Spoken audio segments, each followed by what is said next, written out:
Shalom. கர்த்தருடைய நாமம் மகிமைப்படுவதாக. கர்த்தருக்குள் பிரியமானவர்களே, வேத வசனம் இப்படியாக சொல்லுகிறது. கர்த்தர் உரைக்கிறது என்னவென்றால், என்னிடத்தில் திரும்புங்கள் என்று சேனைகளின் கர்த்தர் சொல்லுகிறார். சகரியா 1:3. கர்த்தருக்குள் பிரியமானவர்களே, தேவ பிள்ளைகளாய் இருக்கிற நீங்களும் நானும் அறிந்திருக்க வேண்டிய ஒரு காரியம் என்னவென்றால், தேவன் தன்னுடைய பிள்ளைகளை தன்னுடைய அன்பின் கீழாக, அரவணைப்பின் கீழாக, அவருடைய கிருபையின் கீழாக, அவருடைய இரக்கத்தின் நிழலின் கீழாக வைக்க விரும்புகிறார்.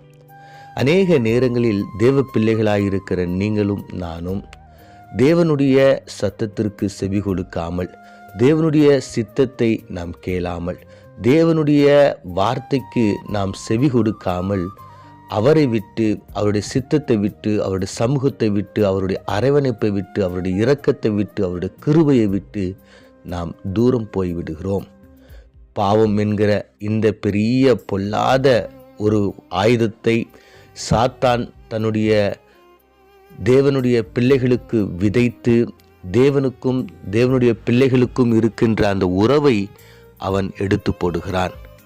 அநேக நேரங்களில் தேவன், அதாவது கர்த்தர், மனம் உடைந்தவராய், என்னுடைய பிள்ளைகள் என்னை விட்டு விலகிவிட்டார்கள், என்னுடைய பிள்ளைகள் என்னை விட்டு தூரம் போய்விட்டார்கள், அவர்கள் என்னை மறந்து விட்டார்கள், என்னுடைய சமூகத்தில், என்னுடைய நிழலில், என்னுடைய சந்நிதியில் அவர்கள் இல்லை என்று அநேக நேரங்களில் வேதனைப்படுகிறார்.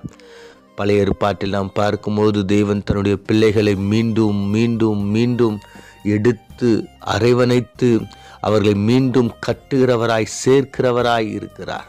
அது அங்கு மாத்திரமல்ல, புதிய ஏற்பாட்டில் நம்ம பார்க்கும்பொழுது ஏன் இதுவரை கர்த்தர் அந்த காரியத்தை நம்முடைய வாழ்க்கையில் அவர் செய்து வருகிறார். சபையாகவோ தனிப்பட்ட மனிதனாகவோ நீங்கள் யாராய் இருந்தாலும் ஆண்டவர் மீண்டும் உங்களை அவருடைய சமூகத்தில் சேர்ப்பதே பிரதான நோக்கமாய் கொண்டிருக்கிறார். வேத வசனம் இப்படியாக சொல்லுகிறது. கர்த்தர் உரைக்கிறது என்னவென்றால், என்னிடத்தில் திரும்புங்கள் என்று சேனைகளின் கர்த்தர் சொல்லுகிறார். அப்பொழுது நானும் உங்களிடத்தில் திரும்புவேன் என்று சேனைகளின் கர்த்தர் சொல்லுகிறார். அப்ப என்கிட்ட நீங்க திரும்புங்க, என்னை நோக்கி பாருங்க, என்னுடைய சத்தத்தை கேளுங்க, என்னுடைய சித்தத்திற்குள்ளாய் நீங்க வாங்க என்று கர்த்தர் சொல்லுகிறார். வேதவசனம் தொடர்ந்து இப்படியாக சொல்லுகிறது. உங்கள் பிதாக்களை போலிராதேயுங்கள், முந்தின தீர்க்கதரிசிகளை அவர்கள் நோக்கி, உங்கள் பொல்லாத வழிகளையும் உங்கள் பொல்லாத கிரியைகளையும் விட்டு திரும்புங்கள் என்று சேனைகளின் கர்த்தர் சொல்லுகிறார் என்று அவர்கள் சொன்னபொழுது அவர்கள் அதை கவனியாமல் போனார்கள். அந்த சத்தத்திற்கு அவர்கள் செவிகொடாமல் போனார்கள். ஆனால் நீங்கள் அப்படி இருந்துடாதீங்க, என்னுடைய சத்தத்திற்கு செவி கொடுங்க. கர்த்தர் சொல்லுகிறார், உங்களுடைய எல்லா பாவ வாழ்க்கையும், உங்களுடைய எல்லா அசுத்தமான வாழ்க்கையும், தேவனுக்கு பிரியமில்லாத அந்த வாழ்க்கையில், அந்த இருளான வாழ்க்கையில் இருந்து நீங்கள் திரும்புங்கள் என்று கர்த்தர் சொல்லுகிறார். கர்த்தருக்குள் பிரியமானவர்களே, ஆண்டவராகிய இயேசு கிறிஸ்து இந்த உலகத்தில் பிறந்ததுடைய உன்னதமான நோக்கமே இருளில் இருக்கிறவர்களை வெளிச்சத்தில் கொண்டு வர வேண்டும். ஆண்டவர் இன்று உங்களை சொல்லுகிறார். ஒருவேளை நீங்கள் இருளில் இருக்கிற ஒரு அனுபவத்தில் இருக்கிறீங்களா? ஒருவேளை இருளுக்குள்ளாய் நீங்கள் கடந்து சென்று கொண்டிருக்கிறீங்களா? கர்த்தர் உங்களை அழைக்கிறார். என் பக்கமாக திரும்புங்க, பரிசுத்தத்தின் பக்கமாய் திரும்புங்க, என்னுடைய அன்பின் பக்கமாய் திரும்புங்க, வேத வாசிப்பின் பக்கமாய் திரும்புங்க. உங்களுக்குன்னு ஒரு அழகான ஒரு வாழ்க்கையை நான் வைத்திருக்கிறேன், ஆசீர்வாதத்தை வைத்திருக்கிறேன், அந்த ஆசீர்வாதத்தின் பக்கமாய் திரும்புங்கள் என்று கர்த்தர் உங்களை அழைக்கிறார். நாம் எல்லோரும் முழு மனதோடு நம்முடைய குறைவுகளை நாம் அறிந்து, ஆண்டவரே, நாங்கள் உம்மை விட்டு தூரம் வந்திருக்கிறோம் ஆண்டவரே, நாங்கள் உம்மை நோக்கி பார்க்க விரும்புகிறோம், உம்முடைய சமூகத்திற்கு திரும்பி வர விரும்புகிறோம் ஆண்டவரே.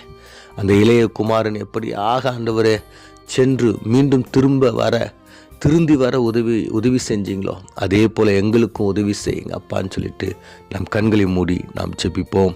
எங்களை அதிகமாய் நேசிக்கிற எங்கள் பரலோக தகப்பனே, ஆண்டவரே, நாங்கள் உம்முடைய இருதயத்தினுடைய பாரத்தை நாங்கள் தியானித்தோம் ஆண்டவரே. ஆண்டவரே, உம்முடைய பிள்ளைகளை நோக்கி நீங்கள் சொல்கிறீங்களே, என் பக்கமாய் திரும்புங்க, என்னுடைய சமூகத்தின் பக்கமாய் திரும்புங்க, என்னுடைய ராஜ்யத்தின் பக்கமாய் திரும்புங்கள் என்று ஆண்டவரே. ஆமாம் ஆண்டவரே, நாங்கள் கூட ஆண்டவரே ஒருவேளை இருளின் வாழ்க்கையில், உலக இச்சைகளின் வாழ்க்கையில் நாங்கள் இருப்போம் என்றால், உமக்கு பிரியமில்லாத வாழ்க்கையில் நாங்கள் இருப்போம் என்றால், இந்த அதிகாலை நேரத்தில் ஆண்டவரே உம்முடைய சமூகத்தை நோக்கி திரும்பி வர எங்களுக்கு உதவி செய்யும்படியாய் இயேசு மூலம் ஜெபிக்கிறோம் நல்ல பிதாவே, ஆமேன்.